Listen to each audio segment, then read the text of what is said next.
नांदिवसे नदीवरील पूल मध्यरात्री खचला, 10 पटीकडे जाणारी वाहतूक त्यामुळे बंद करण्यात आली आहे। चिपळूण तालुक्यातील ही घटना आहे। पिंपळी पेढाबे फाटा खडपोली मार्गाचा वापर करा, या पर्यायी मार्गाचा वापर करा असं आवाहन सार्वजनिक बांधकाम विभागाने केलं आहे।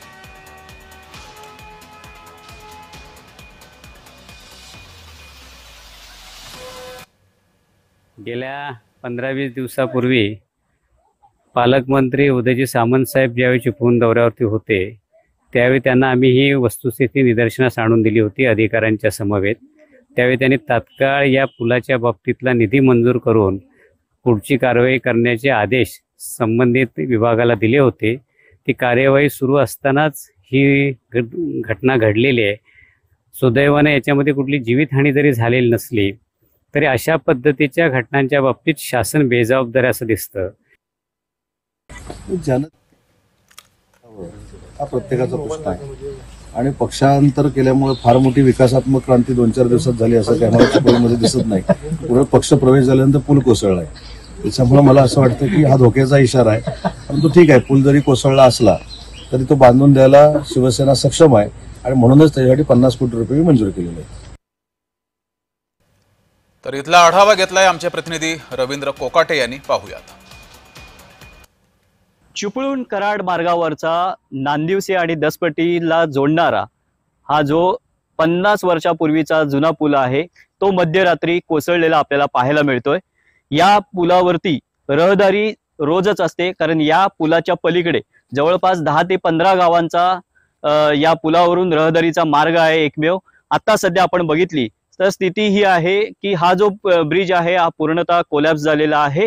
त्यामुळे पोलिसांनी इथे सुरक्षतेच्या दृष्टीने आपण समोर बघितलं तर बॅरिकेड्स लावलेले आहेत आणि तिथे सुद्धा सुरक्षा कर्मचारी आहेत ते तैनात करण्यात आलेले आहेत। आपण माझ्या पाठीकडे जर बघितलं तर अशा प्रकारचा जो मार्ग आहे डांबरीकरणाचा या पुलाकडे जाणारा हा सुद्धा खणून ठेवलेला आहे आणि इथे सुद्धा बॅरिकेड्स लावण्यात आलेले आहेत।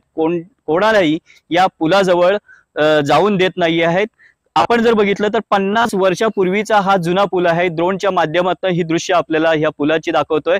ही वाशिष्ठी नदीचा प्रवाह आहे आणि हा प्रवाह खूप मोठा असतो, कारण गेल्या वेळेला 2 वेळा चिपळूणला महापुराचा फटका बसला, त्यावेळेस या पाण्याचा फटका आहे तो या पुलाला सुद्धा बसला होता। याच पुलावरून इथे पुढे जाणारा MIDCचा रोड आहे आणि ही आपण जी पाईपलाईन बघतोय ही वॉटर पाईपलाईन आहे, जे MIDCला पुरवलं जातं ते सुद्धा आता सध्या बंद आहे आणि इथली रहदारी सुद्धा आपण बघितली तर बंद आहे। कारण दरवर्षी आपण बघतो की पावसाळा आला की आपत्ती विभागाची बैठक जिल्ह्याच्या ठिकाणी बसते आणि अशा प्रकारच्या ज्या गोष्टी असतात घडणाऱ्या याच्यावरती चर्चा केली जाते। मात्र ह्या चर्चा आहेत, जीर्ण झालेले पूल असतील, साकव असतील, हे मात्र कागदावरतीच राहतात। याकडे फक्त तोंडावरती विचारणा केली जाते, मात्र प्रत्यक्षात या ठिकाणी कोणत्याही प्रकारचं ऑडिट हे केलं जात नाही। सुदैवाने या ठिकाणी रात्रीची जी रहदारी आहे ही कमी होती, मात्र सुदैवाने या रात्री या ठिकाणी कोणत्याही प्रकारचा अपघात झालेला नाही आहे। पोलीस प्रशासन सतर्क झालं आणि वेळीच इथल्या रहदारी या मार्गावरून करणाऱ्या नागरिकांना सतर्क करून या रहदारीचा मार्ग आहे तो बंद करण्यात आलेला आहे। रवींद्र कोकाटे, जय महाराष्ट्र, रत्नागिरी।